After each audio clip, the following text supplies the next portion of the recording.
What's going on, everyone? Welcome back to the poker vlog. Vlog number 50 here for us. Very big deal and a huge milestone. Because of that, we have two very special announcements for you guys. We at NextGen have teamed up with PokerCoaching.com, run by a great guy named Jonathan Little and an even better poker player. The poker coaches on this site have totaled over 50 million in live tournament cash earnings.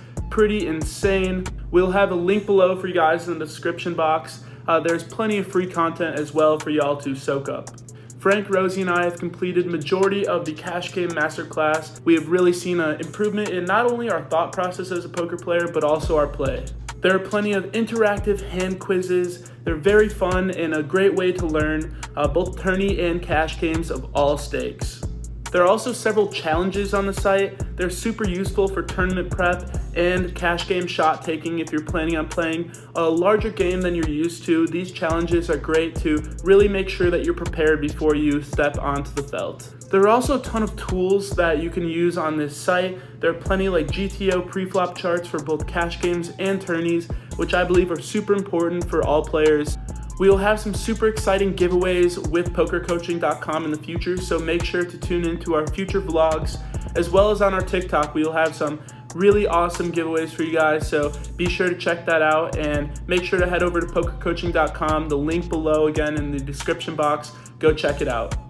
Second announcement, World College Poker is hosting another worldwide college poker tournament powered by PokerStars. Registration is going to be from May 24th to June 22nd, and the tournament will begin on June 24th. It's open to all college students aged 18 to 29, and you can register very easily at worldcollegepoker.com by just simply going to the website and clicking on the register tab. Me, Frankie, and Rosie will all be playing in it, so come run it up with us.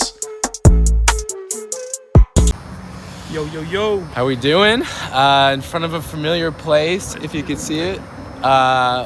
We are at the TCH Dallas, Texas Card House, Dallas. A lot of hype's been around this place. I know Brad Owen is making an appearance either now or whenever this video is posted. Let's go, boys. 1-2. $300 buy-in, right, Rosie? Yep, $300 buy-in. We are switching up the location, bringing you guys some new action here. Haven't been here in like 6 months, so we haven't been here. Yeah, nice flashback here. First cash time. First time playing cash here. Only played tourneys, so looking forward to it. Let's go run it up. A lot of luck. Let's go, baby.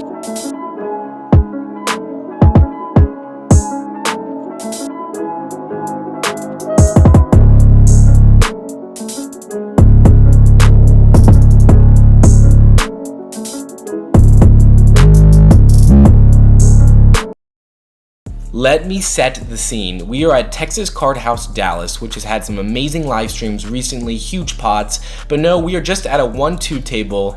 Under the gun raises to 10. Under the gun +1, middle position, low jack, hijack, cutoff, and the small blind call. Then the big blind squeezes to $50.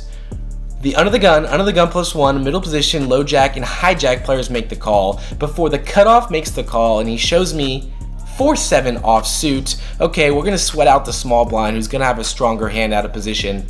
King 4 suited. Wow. Go to a flop of all spades, and our buddy and fellow vlog watcher Philip actually jams with 10-7 with no spades, takes it down versus a call of ace king in the big blind. Wow. Let's get started. Great table, great action.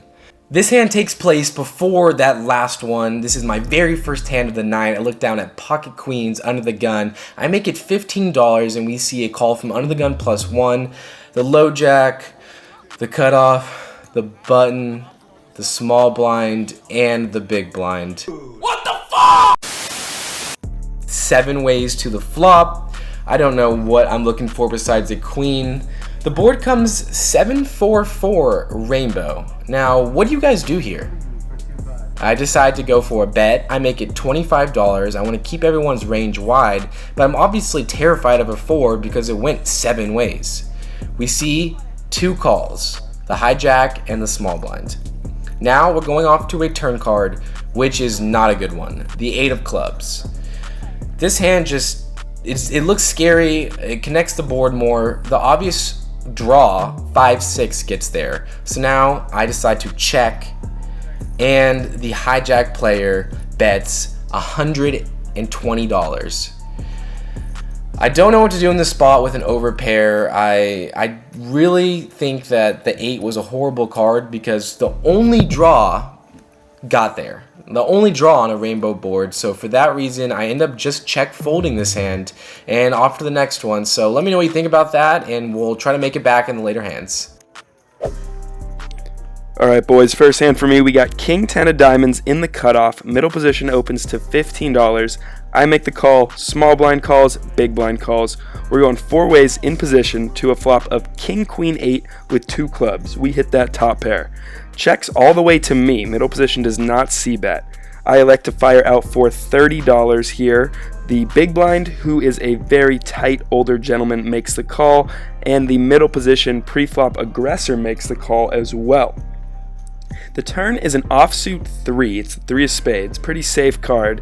Checks to me again. And I'm not feeling super confident about my hand at this point. I'm just really trying to get to showdown. I know there's tons of draws I probably should be charging, but in my mind, I don't really have a great kicker, and I just want to get closer to showdown. I check for pot control. The river is an offsuit 4, the 4 of spades, so another pretty safe card. Checks to me again, and at this point I think we can go for some thin value. I bet $40. Both opponents make the fold, however. Middle position shows pocket jacks, so maybe we can be firing out a turn bet there. We take down the pot nonetheless.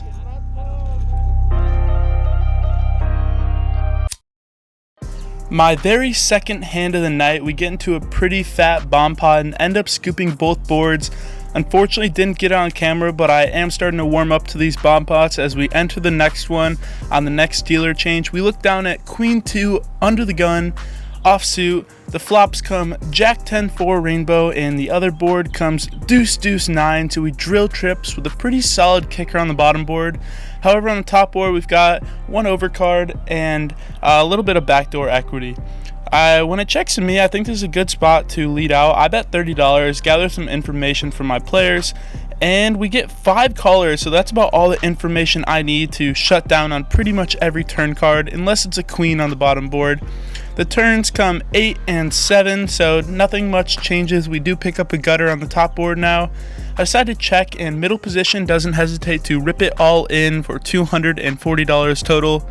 Folds all the way back around to the small blind who originally checked. He does something weird. He check rejams for $500 total. I have him covered, and this is a really uncomfortable spot. I think if middle position jammed and everyone folded to me, I might have found the call. But with the small blind in there as well, there's just so many hands that could potentially beat me. And for those reasons, in an uncomfortable spot like this, I decide just to lay it down. Middle position shows 2-4 offsuit, and the small blind shows pocket king, so really good play by him to isolate by rejamming, because I might have definitely found that call for $240, but not for $500. He made a good play. We would have won one of the boards, and we end up losing this one. On to the next one. In our second hand, we have a slightly worse pocket pair, this time 2 10s, under the gun and the hijack limp for $2, and now the cutoff raises to $25. This is a new player who is very tight. I'm putting him on a range of ace king, ace queen, and pocket jacks to pocket aces, and the reason I'm doing that is because he raised so big pre-flop. This is a big tell, and I'm thinking about folding here, but I can't be doing that, and I make a call here. Pocket 10s are a very strong hand, and I'm in position, so for those 2 reasons I call, and the other 2 players get out of the way. We're going off to a flop which comes 8-9-4 to clubs. We don't like most flops, but here we flop an overpair, which is great. The cutoff now continues for $45.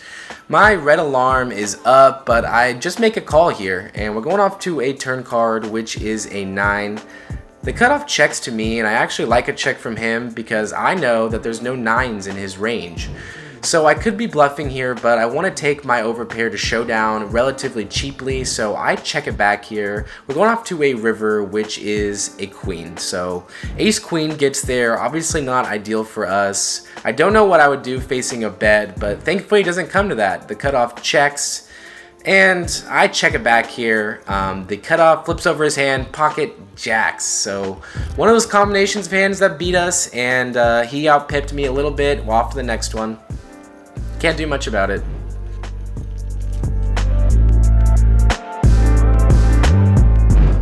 Next hand, we got Jello's favorite hand, 8-9 suited, 8-9 of spades in the hijack. There is an under the gun limp. +1 makes it $15. Middle position calls. We call. The big blind calls. The limpers call. I think that's 5 ways to the flop. Correct me if I'm wrong. A lot of ways. We are in position again, which is awesome. And the flop comes 8-9 jack. 2 hearts, 1 diamond. So a super wet board. A lot of ways, but we have a phenomenal hand given this board. It checks all the way to me. And I'm going to bet pretty big here. Someone has to have caught a piece of this or has some draw. I bet $60, and every single one of them folds. Whatever. We take it down. On to the next one. Damn.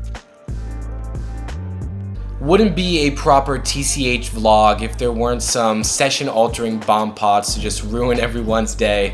So let's get into one of those. I've got 9-10 offsuit on the button, and the first board comes 4-7-8, so we flop an open-end straight on that board, and the bottom board comes 7-8-7, so very similar board, and with open-end straight draw on both of them, I'm going to be calling any size bet. The middle position player, who is very wild, bets $25. I make the easy call here, and everyone else folds. So we go from 9 players to 2, going off to a turn card, which is a 10 on the top board and a 6 on the bottom board. So we hit top pair with an open-ender on the top, and we hit a straight on the bottom. So we love in life, and middle position now bets $100. I'm going to be worried about pocket 8s, 7-8, but those are just a couple combinations, and that's pretty rare, considering that most of those cards are on the board already. So I jam it all in for $340 in middle position, who can call with any 7, as any person should do with trips in a pair. He makes the call. So love in life. Let's go to a river, which is a 2 on the top board and a jack on the bottom board. So we end up getting a better straight on the bottom board. I flip it over, and he shows 7 deuce. So I'm ready to scoop home the whole pot. He did call with trips, but no, that last top board, I see the 2, and we have to chop this one up. So we are not doubling up. We got to grind back the old-fashioned way. Alright, we're done with those dumb bomb pots. Back to good old regular hold'em. We look down at King Queen of Diamonds in the cutoff. There are 3 limps to me, and I decide to open it up here to $20. Just the button and the big blind decide to come along for the ride, and so all the limpers fold. Kind of rare in Texas poker. Flop comes 3-7-8, 2 diamonds. Great board for me. We pick up the second nut flush draw. I think this is a good spot to c-bet. However, I don't get that option when the big blind donks into me for $20. He'd been calling really light pre-flop, so I expect this to smash a lot of his range. For that reason, I proceed with caution and just make the smooth call. The turn is a king of hearts, and he bets $50 into me. Hitting top pair now along with our flush draw, we do have really good showdown value. For that reason, I just make the call for $50 and assess a river. The river comes the ace of hearts. Not a great card, but I'm not really expecting him to have a whole ton of aces in his range. He checks to me, and I'm happy to get the showdown here and just check back. He shows me king 7 for the turned 2 pair. Unfortunate situation here. I'm not sure exactly why he checked river, but I'm glad he did because I might have found a call, and we ended up losing what I believe to be the minimum on this hand. Maybe if I found a raise on the flop, he could have gotten out of the way, but I did see this guy calling down fairly light, so I would have expected him to call that raise. Last hand for me, we look down at pocket 8s on the small blind, playing 5-handed. There is an under the gun straddle to 7, and Max in the button makes it 20. Max is a new fan of the channel, loves poker vloggers, was a dealer himself, and is a great fun player. So I make the call in the small blind with 8s. We're very deep. My implied odds are juicy, and the straddle calls as well. Me and there in the house. What's his name? That's Frankie. Frankie. I'm about to get in a hand with your boy, dog. It's game time. 3 ways to a flop of queen of spades, 5 of clubs, 3 of clubs. Obviously, we're not too thrilled with that. I check, but it actually checks around, so I'm feeling a lot better about my hand. The turn is the 4 of hearts. It now puts a little 3-liner to a straight there. Still trying to inch forward towards showdown. I'm not sure what the straddler could potentially have here. I check, he checks, and Max now snap bets $30. I think given him not c-betting the flop, we are still ahead a reasonable percentage of the time, if not a lot of the time. So I make the call, and the straddler folds, which is awesome. So now I'm feeling good. Until the river is the 7 of clubs. Basically everything gets there. There is now a 4-liner to a straight with a 6, and the front door clubs get there. I check, and he bets $65. Now it's time to think. And the biggest thing that's doing it for me is the fact that he did not c-bet this board. Max was a type of player, and is a type of player, that was looking for reasons to put money in the pot this whole session. So for him to not c-bet here, especially when I'm in the pot and the cameras are rolling, it really leads me to believe he's weak. I think a queen, he's c-betting. I think clubs, he would c-bet clubs as well. And the 6 doesn't really make sense because the clubs got there on the river, so he can't be too confident betting that much on the river with just a 6, because I could easily have been chasing the clubs which got there. So his line isn't really adding up for me here when he bets the $65. For that reason, on this extremely wet board, I find a way to make the call. He shows 10-9 of spades for absolutely nothing. What a call! There we go. What a call! We got one. Buddy. Thank you. We scoop a nice pot to end the session. Definitely one of the crazier calls I've made, but I really like my thought process during it. We'll wrap it up there.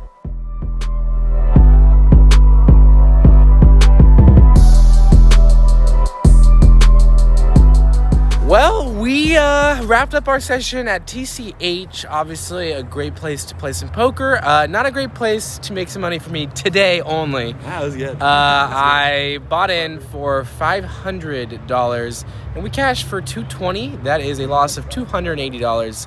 We'll get them back next time. I feel some good run good coming. I was in the game for 300 right when I sat down, had a big pot our way, and since then just ran very cold. Was in the game for 3, out for 205, so loss of $95 on the day. Rosie, bring it home. We didn't go 0 for 3, boys. We Go. did not go 0 for 3. In for 400, out for 515. Easy money. So, yeah, we made a really good call on that scary board. That was the main hand of the night for me. Happy to put us partially in the black. Max, Rosie got you pretty good there. Yes. If you guys like this video, make sure to leave a like and subscribe. Means the world. We'll be back. More action. Peace. Love you, Mom.